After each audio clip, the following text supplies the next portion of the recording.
This is Into the Multiverse with Josh Peck. Well, we welcome back to the show our good friend of Into the Multiverse. You know, I think we can call you Lord of the Multiverse for this one, Andrew Klavan. I think you must. I think you should. It's on my business. It's on my business card. So you know. Yeah. Well, and there it shall stay because you put in your time. You've given us 2 great interviews, and you're up for a 3rd. So I think that you have earned the title Lord of the Multiverse, Andrew Klavan. How are you doing today, sir? I'm doing great. It's good to see you. Good to see you again. And again, it's been so long. We explained that in the last interview, so people will have to go back and watch that if they want to know what that's all about. So I wanted to talk to you about science because this is something that's come up in our previous discussions, and it is Into the Multiverse, of course, so we probably should talk about science at some point. But you've addressed some of this in your show, the Andrew Klavan Show on the Daily Wire, and when you go and speak at college campuses, sometimes somebody has a question about it.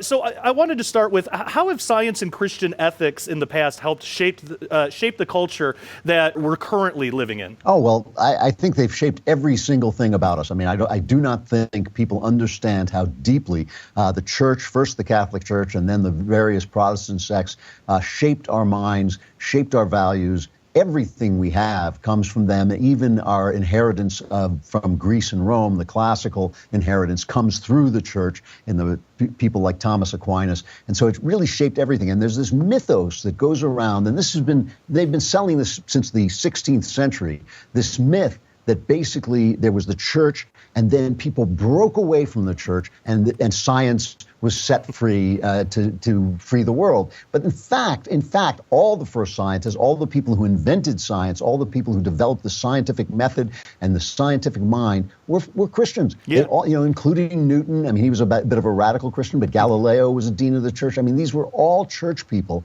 And the reason they thought the way they did was because of the church's commitment to a God who made sense, to a God who made us in his image through reason.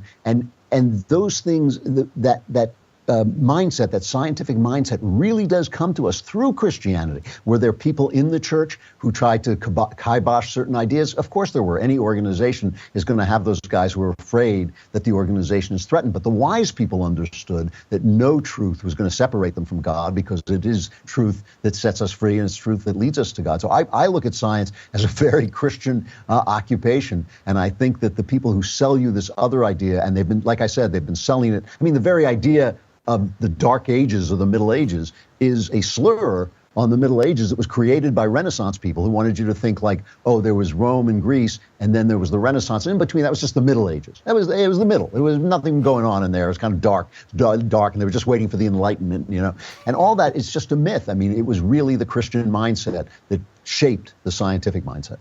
Yeah, you're absolutely correct. We've talked about that on this show before too. When I first started this show Into the Multiverse, there was kind of this thought of, okay, I really want to prove that science and Christianity can go hand in hand as long as you have the right interpretation of both. If it's truth, it's truth. So if you have science that's conflicting with the Bible, then either your interpretation of the Bible is wrong or your interpretation of science is wrong. It's one or the other. But if we're going to believe in truth, then there is truth. There's objective truth.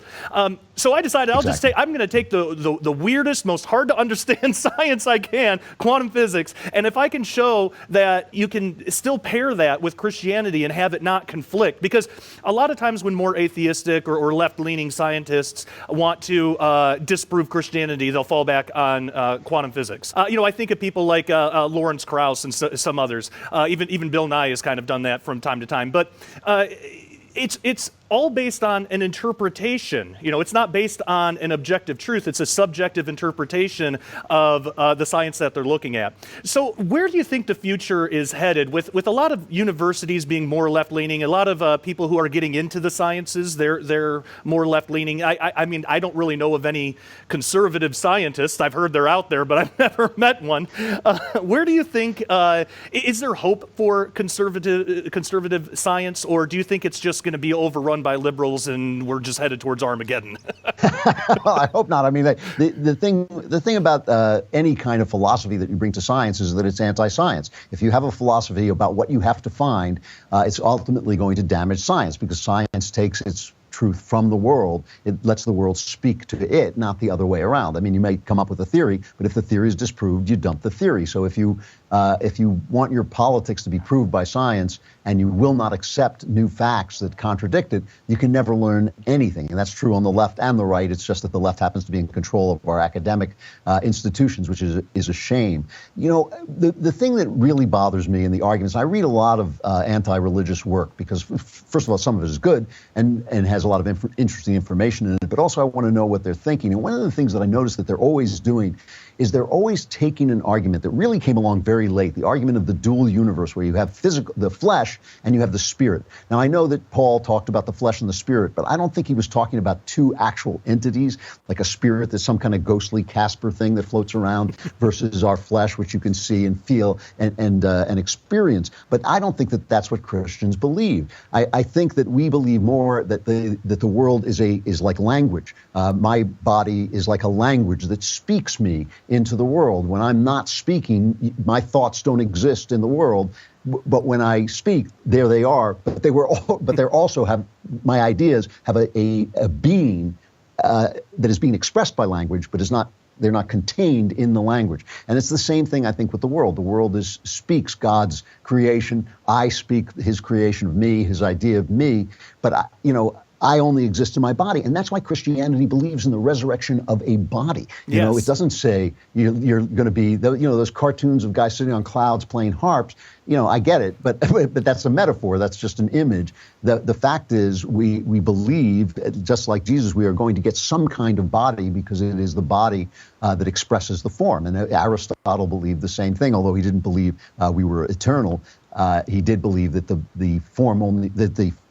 the idea only becomes real when it's embodied. So I just think that they're arguing on false premises. They set up a false premise, they set up a straw man, and then they knock it down. And as a Christian, I'm always going, well, yeah, I don't agree with that either.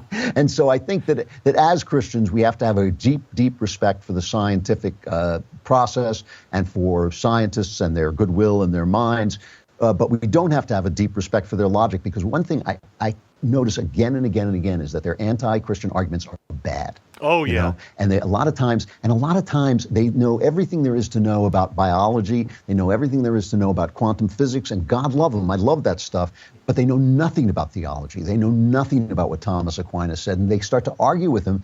And I'm thinking, like, dude, now that's like me telling you about quantum physics. I don't do that because you're the scientist. So don't tell me about this stuff until you've read it and acquainted yourself with it. And I think that that's the thing. We need to argue with them on those terms, on the terms that their premises about religion are untrue. Yeah, you're absolutely right, because I've noticed that a lot too. They have such a the ones that want to argue, they have such a lack of respect that they don't take the time to understand the actual deeper parts of the theology. They just see it as a fairy tale or something that can be easily debunked, and it's not. All that shows is their ignorance, and then because of that, we don't take them seriously when they try to tell us about something scientific. And now we're left in this culture where we have this dichotomy between science and Christianity. Not always, but there is kind of that schism there. And I think that's really good description. Yeah. Yeah, and I wonder, what you said about embodiment, I thought was really profound. I brought up Dr. Michael Heiser before. He, in his book, The Unseen Realm, he talked about this too, about how we're resurrected into a body. It's not just some spirit floating out there, And even when God presented himself to man, even in the book of Genesis, to Abraham, he came in the form of a man, a physical embodiment. You see that repeated in Daniel, and then of course the actual person of Jesus Christ, God in the flesh.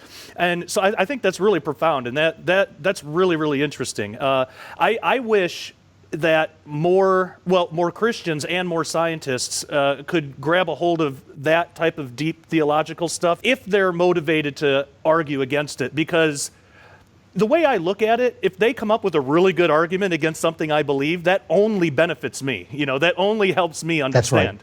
That's right. Because we can compare our own ideas against those that oppose, and as long as we don't get emotional about it or let it become an argument. Some of the best conversations I've ever had in my life were with people I disagree with who respected me as much as I did them. I wish more people had that attitude because I completely agree. I mean, some of the writers I loved reading Christopher Hitchens. I thought every time Christopher Hitchens started talking about atheism, he would become incredibly dumb. You know, I would just think like that's a dumb argument. But he was such a wonderful writer. I just thought, well, you know, I'm going to be with him through his dumb parts and his smart parts. You know, and I'm happy to argue with people in a friendly way. And what I hate is I hate people coddling me. If you don't believe, you don't have to. You know, you can respect me, but you can tell me you don't believe, and that's fine with me. Yeah, same here. I mean, one of the most fun interviews that I've ever done on this show was with Zoltan Istvan. I don't know if you're familiar with him, but he's a transhumanist guy. He's totally not Christian or anything. He's libertarian, which that part I agreed with. But it was cool because we found common ground, but we wholeheartedly disagree on everything.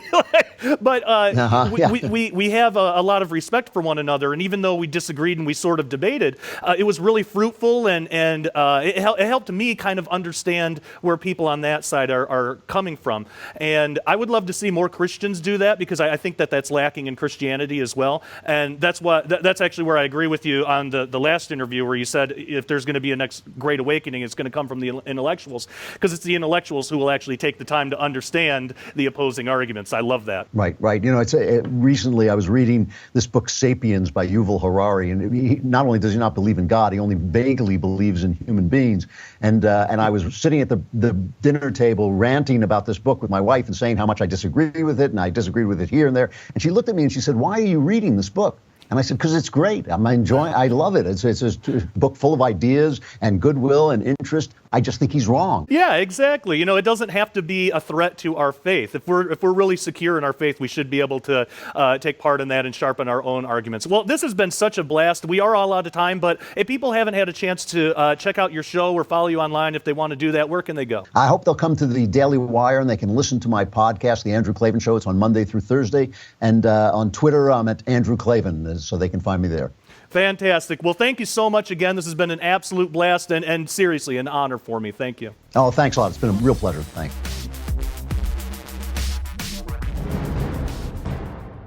With all the talk in media today about women's rights to be heard and treated with fairness and decency in all public platforms, Donna Howell's timely new book boldly establishes how it was Jesus Christ himself that settled this issue a long time ago, and at a time when it would have been considered revolutionary and prophetic.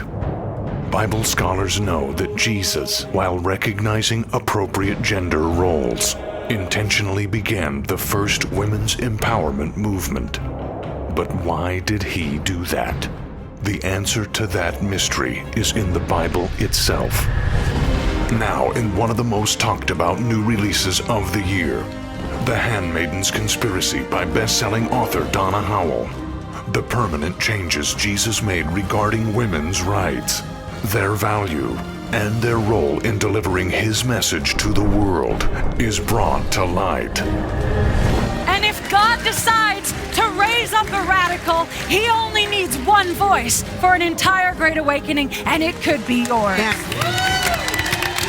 This is Reverend Donna Hall. Once you read The Handmaid's Conspiracy, you'll never think about the church that Jesus Christ started and that his apostles decreed in the same way again. The Handmaid's Conspiracy, available March 1st at skywatchtv.com.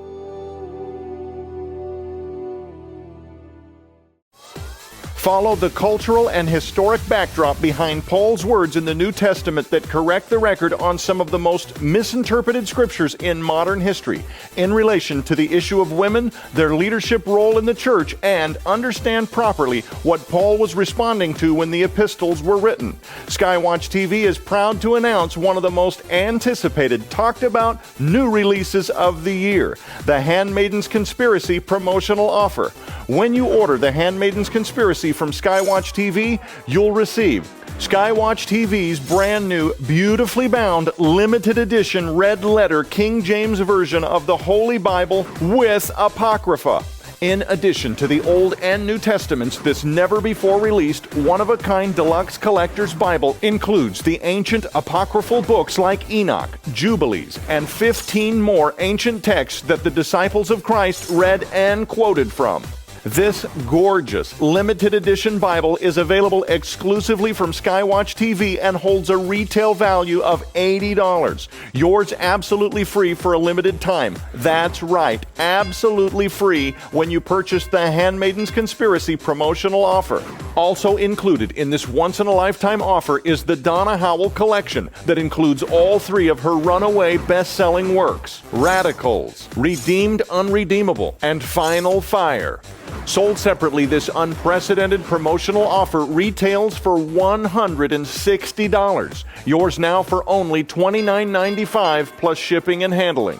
This is one of the most exciting promotional offers we've made available, and you don't want to miss this opportunity to receive all four of best-selling author Donna Howell's works, along with the remarkable deluxe collector's King James Version of the Bible that includes the ancient apocryphal books of Enoch, Jubilees, and 15 more ancient texts. In fact, order numerous sets to give away to every Bible enthusiast and student you know.